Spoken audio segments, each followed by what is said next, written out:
Hi guys! Ang topic naman natin sa video na to guys, no, tungkol naman sa gossip or chismis, ika nga nila sa Tagalog, di ba? Kasi sa panahon ngayon guys, marami ito guys, maraming guilty nito guys. Alam ko madami akong matatamaan dito, pero ano tayo, real talk tayo dito guys, no? Kasi ginagawa na lang normal ng ibang tao itong chismis sa panahon natin ngayon, no? Ginagawa na nga nilang katatawanan, may bansag na nga yung mga chismoso ngayon. Ang tawag nila sa mga chismosa ngayon, marites. Kasi nga, mari, ano ang latest, kaya marites, di ba? Ginagawa na nilang katatawanan, hindi nila alam na ito ay kasalanan sa Diyos, at saka hindi nila alam kung ano yung pinsalang hatid nila doon sa mga taong chinichismis nila, di ba? Ewan ko ba sa mga tao na to, no, kung bakit nakahiligan nila itong magchismis, no, itong pag-usapan yung buhay ng ibang tao, no. Hindi na lang sila maghanap ng gawain or pagkakaabalahan ba nila para hindi na sila maiengganyo sa pagkikipagchismisan. So ngayon guys, no, itatakil natin dito kung ano nga bang ibig sabihin ng gossip or chismis.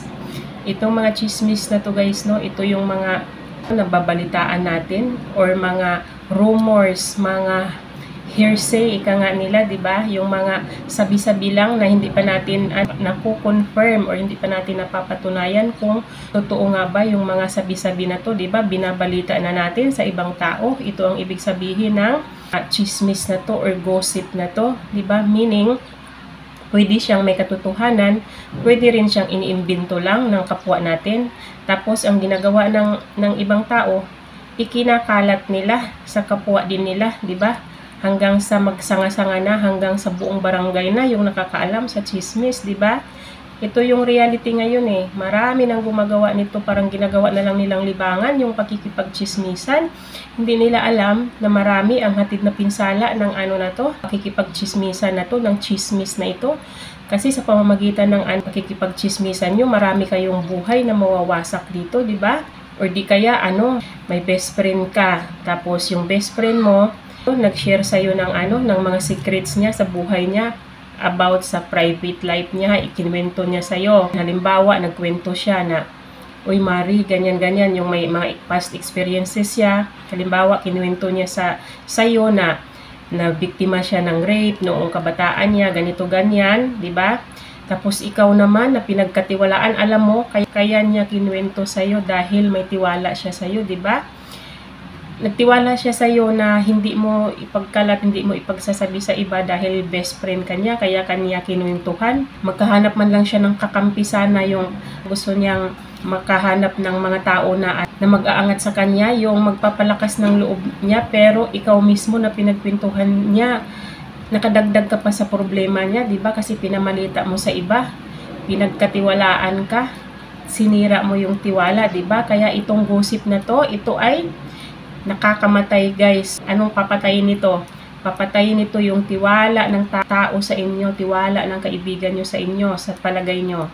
Halimbawa, yung, di ba, yung sikreto ng kaibigan nyo, ibinunyag nyo sa iba, tas nalaman ng kaibigan nyo na ipinamalita mo sa iba, yung kinwento or isinare niyang experience niya sa inyo, di ba? Anong palagay nyo mararamdaman ng kaibigan nyo? Lalayo na yun sa inyo guys, hindi na yun magtitiwala, di ba? Dahil sinira nyo ang tiwala niya, di ba? Hindi na kailanman mag-share sa inyo ng private life niya, di ba? Kasi sinira nyo na yung tiwala, at saka isa pa, sinira nyo yung pagkakaibigan nyo, di ba? At saka, sa pamamagitan ng gossip na to, pwedeng masira ng gossip na to yung tiwala natin sa mga sarili natin. Tayo na mga chinichismis, maaaring bababa yung tiwala natin sa sarili natin or pagpapahalaga natin sa sarili natin dahil chinichismis tayo ng kapwa natin, di ba? At sa pamamagitan ng gossip na ito, maaaring yung chinismis nyo, hindi siya makakatulog dahil iniisip niya na pinagchichismisan siya ng mga tao, di ba? Or kaya maging balisa siya, di ba? Tingnan nyo kung ano yung pinsalang hatid nyo nito sa kapwa nyo na chinichismis nyo. At saka, sa pamamagitan ng ng chismis na to guys, masisira yung reputasyon ng taong chinismis nyo, di ba? Yung puri mismo, yung reputasyon ang sinira nyo, di ba? Pinapababa nyo ang halaga ng tao, di ba? pinapababa nyo siya sa tingin ng iba dahil chinichismis nyo siya kung ano-ano, diba? Reputasyon niya ang nakasalalay, kaya maaaring tinanggalan nyo na siya ng kaligayahan, guys. Imbis na maging happy siya, mawawala yung kaligayahan na yun kasi lagi niyang naiisip yun na chinichismis siya or feeling niya pinagkakaisahan siya ng mga tao. Dahil itong chismis na to, tulad ng sinabi ko, ito ay sanga-sanga hanggang makarating na ito sa buong barangay, di ba? Ganito talaga yung mga nangyayari sa panahon ngayon, guys, kapag pagchismisan nyo yung ibang tao, kasi hindi nyo alam, yung chismis na yan, nangyayari yan sa mga kumpuk-kumpukan. Halimbawa, mga nag-uumpukan kayo, tapos ang tagal-tagal na ng kwentuhan nyo.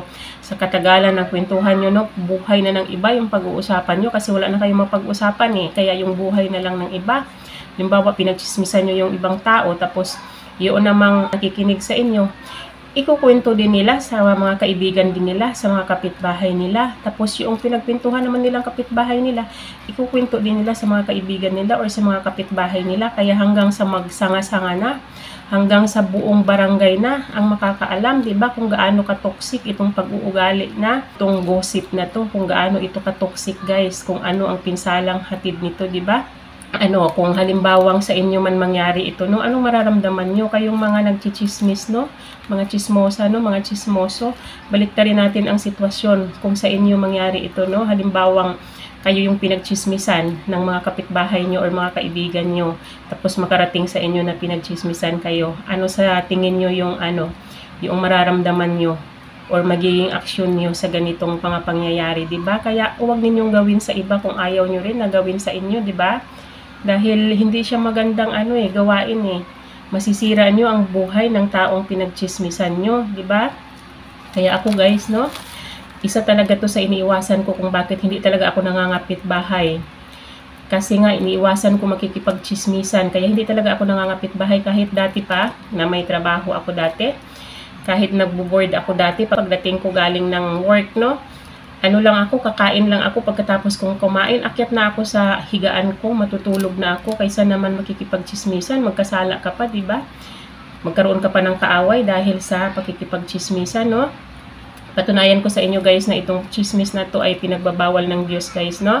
Basahin ko sa inyo yung nakalagay sa Bible, basahin natin yung Proverbs chapter 16 verse 28, sabi dito, a perverse person stir up conflict, and a gossip separates close friends. So, ito na yung sinabi ko. Anong ibig sabihin ng Bible verse na to?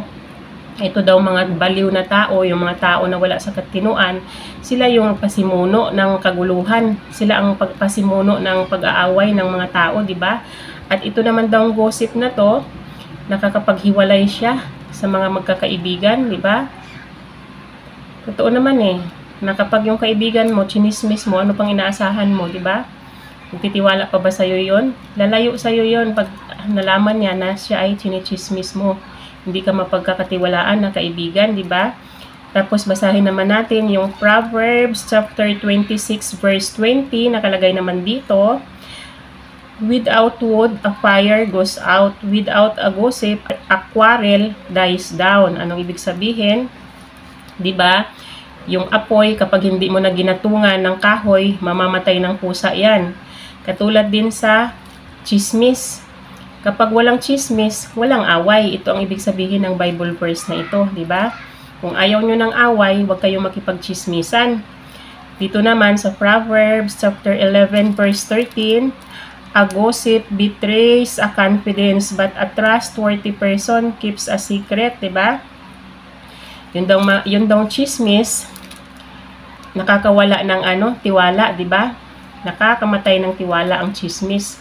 Pero ikaw, kung ikaw ay mapagkatiwalaan ka na tao, marunong kang magtago ng sikreto. Kung ikaw ay pinagpintuhan ng kaibigan mo ng sikreto niya, ikikip mo yan sa sarili mo, hindi mo yan ipapamalita kung mapagkatiwalaan ka na tao, di ba? Tapos, basahin din natin dito sa 1 Timothy chapter 5 verse 13. Those widows who go around from house to house as busybodies are only learning to be lazy, making their situation even worse by talking too much, gossiping, and speaking things they shouldn't. They become far too obsessed with empty things that will not bear good fruit. O diba, anong ibig sabihin? Yung mga biyuda daw, yung mga wala ng asawa, busy daw sa pangangapit bahay nila para mangialam or manghimasok sa buhay ng kapwa nila. Parang ano daw, nag-aaral daw sila ng katamaran, 'di ba? Kinabisihan nila yung mga walang kwentang bagay na hindi naman magbubunga ng maganda yun sa buhay nila, 'di ba? Masyado daw silang madaldal na kung ano-ano mga sinasabi nila na hindi naman dapat, 'di ba? Walang ihahatid na magandang resulta itong pakikipagchismisan kasi bukod sa hindi ka naman magiging productive dito, 'di ba? Paano ka magiging productive dito? May kikitain ka ba sa pakikipagchismisan mo na bukod sa nakakasira ka ng buhay ng ibang tao, walang mangyayaring maganda sa sa buhay mo. Maaari pang wala nang magtiwala sa iyo kapag nalaman ng mga tao na chismosa ka, nalayuan ka ng mga kaibigan mo. Wala nang lalapit sa iyo, wala nang magkukwento sa iyo ng mga sikreto nila sa buhay dahil alam nila hindi ka mapagkatiwalaan, 'di ba? Kaya dapat talaga itong pagchichismis na to ay dapat ay iwasan. Tapos basahin naman natin dito sa 2 Timothy chapter 2 verse 16 naman, avoid godless chatter because those who indulge in it will become more and more ungodly. Anong sabi sa Bible? Iwasan daw natin itong mga chismosa na to. Kasi daw, kapag kayo daw nakikipag-jamming kayo or nagpa-participate daw kayo dito sa sa mga chismosa na to, kahit na yung makikinig lang kayo guys ay participation pa rin yan. Maaari daw mapalayo kayo ng husto sa Diyos sa mga gawain na to guys. Itong pakikipagchismisan na to guys. Mapapalayo kayo sa Diyos guys, no? Kaya kailangan talaga iwasan natin itong pakikipagchismis na to, no? Kasi walang hatid na maganda ito sa buhay natin. Bukod sa nagkasala na tayo sa Diyos, malaking kasalanan sa Diyos, pinagbabawal sa atin na huwag nating pagkwentuhan ang buhay ng kapwa natin guys, no? Yung asikasuhin natin yung sariling buhay natin, sabi nga nila, mind your own business para hindi ka nangingialam sa buhay ng iba, diba? Maghanap kayo ng pagkakabalahan nyo na yung kaaya-aya sa paningin ng Diyos, hindi yung pinagkakabalahan nyo yung buhay ng ibang tao. Kaya dapat talaga guys, no? Dapat talaga ay huwag tayong makisali sa mga umpuk-umpukan or lumayo tayo sa mga kaibigan natin na mga kakilala natin na alam natin na chismosa, or iwasan natin yung pangangapit bahay para hindi natin commit itong kasalanan na to na gossip, 'di ba? Para maiwasan natin to, hindi tayo magkasala sa Diyos, 'di ba? 'Yun na lang ang dapat nating gawin para hindi tayo matulad sa iba. At saka anong sabi dito? Na talagang pinagbabawal ang gossip, no? Kasi ang sabi dito sa Revelations chapter 21 verse 8, but the cowardly, the unbelieving, the vile, the murderers, the sexually immoral, those who practice magic arts, the idolaters, and all liars, they will be consigned to the fiery lake of burning sulfur. This is the second death, o diba? Yung mga gumagawa ng kasi yung mga chismosa na yan, nabibilong yan sila sa liars kasi minsan walang katotohanan yung hindi pa nila, rumors pa lang, hearsays pa lang, hindi pa nila confirm kung totoo yung mga chismis na yan, ikinakalat na nila sa iba, ipinapamalita na nila sa iba. Yan daw mga gossipers na yan, mga chismosa na yan. Nila? Saan ang punta nila? Sa fiery lake daw. Fiery lake at saka hell, isa lang to. Ito daw yung tinatawag na second death, o diba? Doon sa hell ang punta ng mga tao na to, kaya habang maaga pa, no, kung ito ay gawain ninyo, tigilan nyo na yan, iwasan nyo na yung pagkikipagchismisan at humingi na kayo ng tawad sa Diyos sa kasalanan nyo na to na pagkikipagchismisan, no? Habang hindi pa huli ang lahat, ihingi nyo na ng tawad sa Diyos ito dahil hindi naman imposible na patawarin tayo ni God. Magbalik loob na kayo sa Diyos, tanggapin nyo si Jesus Christ sa mga buhay nyo kasi siya lang ang Savior natin. Sa pamamagitan ni Jesus Christ, mapapatawad tayo sa kasalanan natin, masisave tayo, di ba? At kung tayo ay saved na, maaring pagdating ng araw na tayo ay nasa kabilang buhay na, biyayaan tayo ni God ng eternal life. Mapunta tayo sa heaven, sa kingdom ni God. Walang imposible guys habang maaga pa guys, no? Magsisi na kayo sa mga kasalanan na to. Kung ginawa nyo man ito, kung nagawa nyo man ito mga kasalanan na to, ihingi nyo na ng tawad sa Diyos ito habang hindi pa huli ang lahat guys. At tulad ng sinabi ko, ugaliin nyo ang magbasa ng Bible guys, makinig ng mga gospel ni God para hindi kayo naliligaw ng landas, para hindi kayo makagawa ng kasamaan na labag sa kautusan ni God, no? Hanggang dito na lang guys yung aking video. Sana may natutunan kayo sa akin sa araw na to. Bye-bye and God bless you all. Bye-bye.